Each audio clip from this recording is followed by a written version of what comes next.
नमस्कार.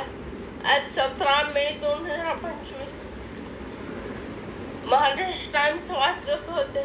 एक चांगला लेख दृष्टीस पडला. मला आवडला होता.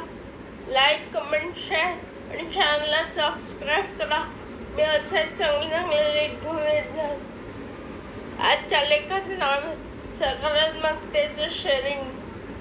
सूर्यवंशी क्षत्रिय ज्ञाती समाजाच्या वतीनं समाजातील ज्येष्ठ नागरिकांचं शनिवार रविवार असं 2 दिवसीय स्नेहसंमेलन दादरच्या सूर्यवंशी क्षत्रिय सभागृहात आयोजित केलं होतं. या संमेलनात तब्बल 305 ज्येष्ठ बांधवांनी भाग घेतला. हल्लीच्या धकाधकीच्या जीवनात समाज बांधवांना पूर्वीप्रमाणे भेटणं शक्य होत नाही. त्यामुळे जुन्या दोस्तांना या निमित्तानं भेटण्याच्या ओढीनं सर्वात ज्येष्ठ महिला पुरुष यामध्ये सहभागी झाले होते. वयोमानानुसार अनेकांची शारीरिक कुरबुरी सुरू असतात, पण या स्नेहसंमेलनाच्या निमित्ताने समाज बांधवांना शारीरिक कुरबुरी आणि घरच्या चिंतांचा विसर पडला होता. स्नेहसंमेलनाची सुरुवात पारंपरिक औक्षण आणि चाफ्याचं फूल देऊन झाली. पुरुषांचं मोत्याची माळ आणि महिलांचा टियारा घालून स्वागत केलं. या अनोख्या स्वागतानं ज्येष्ठ नागरिकांना चेहऱ्यावरचा आनंद रोखता येत नव्हता. डोक्यावर टियारा घातला तर ज्येष्ठ महिलांनाही आपल्या वयाचा जणू विसर पडला. सर्व ज्येष्ठ नागरिकांना सन्मानानं स्थानापन्न केल्यावर स्वरा पाटीलनं स्वागत गीत गायलं. समाजाचे चिटणीस जयंत पाटील यांनी सर्वांचं स्वागत केलं.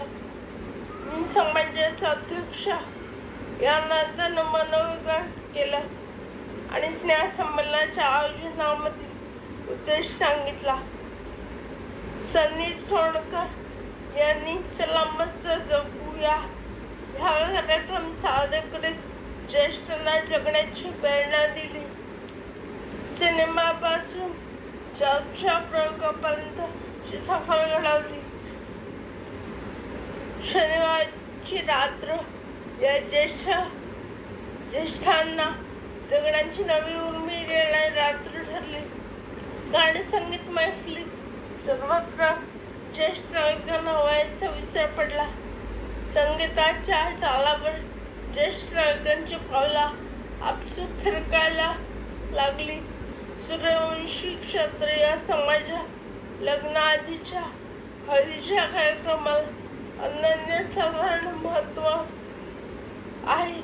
नवरी आणि नवरी किंवा नवऱ्याला हळद लावून पारंपरिक हळदीची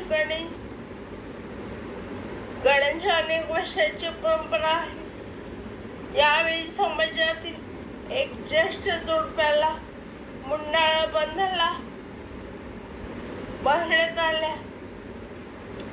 हळदीची गाणी या संकल्पनेवर शेखर ठाकूर, सतीश ठाकूर आणि रमाकांत राज यांनी पारंपरिक गाणी सादर केली. जेव्हा या संमेलनात सहभागी झालेल्या प्रत्येक जोडप्याला त्यांच्या लग्नातील हळदीच्या कार्यक्रमाची आठवण झाली. रविवारी सायंकाळी संध्या पाटील आणि मेघा मोरे यांनी योगासनं करून दाखवली. त्यानंतर वेंगलेकर या दाम्पत्याने विपश्यना या विषयावर मार्गदर्शन केलं. ओखाट रुग्णालयाच्या ऋतुजा उगलमुने त्यांच्या टॉक शो मध्ये त्यांनी ज्येष्ठांसाठी वैद्यकीय उपायांचा परिषद केलं आणि उपस्थितांच्या प्रश्नांची उत्तरं दिली. स्नेहसंमेलनाचा समारोप झाला. 2 दिवसांच्या गोड आठवणीचा गाठोडा घेऊन ज्येष्ठ नागरिक घरच्या दिशेने रवाना झाले. धन्यवाद.